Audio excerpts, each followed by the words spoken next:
திருவண்ணாமலை வஉசி நகர் பகுதியில் வீடுகள் முன்பு பாறைகள் உருண்டு விழுந்த சம்பவத்தில் வீடுகளில் சிக்கியுள்ளவர்களை மீட்க விரைந்தது 30 பேர் கொண்ட பேரிடர் மீட்பு குழு. 5 குழந்தைகள் உட்பட 7 பேர் சம்பவ இடத்தில் சிக்கியிருப்பதாக தகவல் கிடைக்கப்பெற்றதன் அடிப்படையில் தேசிய பேரிடர் மீட்பு குழு துணை கமாண்டன்ட் ஸ்ரீதர் தலைமையிலான குழு தற்போது விரைந்திருக்கிறது.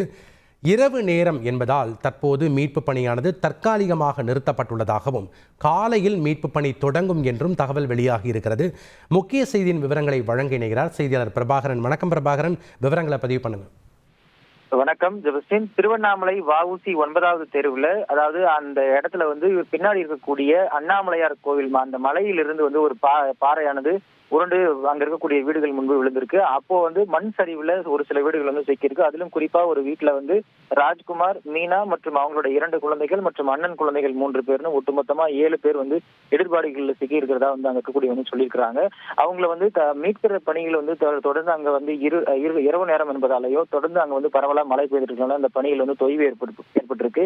இந்த நிலையில புயல் மீட்பு பணியில் ஈடுபட்டிருந்த தேசிய பேரிடர் மீட்பு குழு திண்டிவனத்திலிருந்து தற்போது திருவண்ணாமலை நோக்கி விரைந்திருக்கிறாங்க. அதாவது துணை கமாண்டன்ட் ஸ்ரீதர் தலைமையில 30 பேர் கொண்ட குழு இந்த சம்பவ இடத்திற்கு தொடர்ந்து வந்துட்டு இருக்காங்க. தற்போது 30 கிலோமீட்டர் தொலைவுக்கு அப்பால் இருக்கக்கூடிய சூழல்ல சுமார் 1 மணி நேரத்திற்கு உள்ளாக அந்த சம்பவ இடத்திற்கு அடைந்து விடுவோம்னு சொல்லியிருக்காங்க. அதாவது நீங்க சொன்னது போல இரவு நேரம் என்பதால தொய்வு ஏற்பட்டிருக்கிறத தவிர இப்போ இந்த மீட்பு குழுவினர் அங்க ஒரு சிலர் அந்த இடர்பாடுகள்ல ஒரு சிலர் உயிரோட இருப்பதாகவும் தகவல் சொல்லியிருக்கிறாங்க. அவங்கள மீட்பு பணிகளை தொய்வு பண்ணாம உடனடியா நாங்க சென்றதும் மீட்பு பணியை தொடங்கிறோம்னு என்டிஆர்எஃப் குழு நமக்கு தகவல் தெரிவிச்சிருக்கிறாங்க. மேலும் அவங்க அந்த உயிரோட இருக்கவங்களை மோப்பம் முடிச்சு கண்டுபிடிக்கக்கூடிய வகையில 2 மோப்ப நாய்களையும் என்டிஆர்எஃப் குழு கூட்டிட்டு போறாங்க.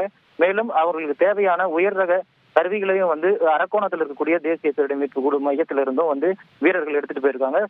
அவங்க அந்த சம்பவ இடத்துக்கு சென்றதும் உடனடியா மீட்பு பணியை தொடங்குவோம் அப்படிங்கிறது தான் என்டிஆர்எஃப் குழு நமக்கு தெரிவிச்சிருக்கிற தகவலா பார்க்க முடியுது. ஜெபஸ்டின், நன்றி பிரபாகரன், உங்களுடைய விரிவான தகவல்களுக்கு.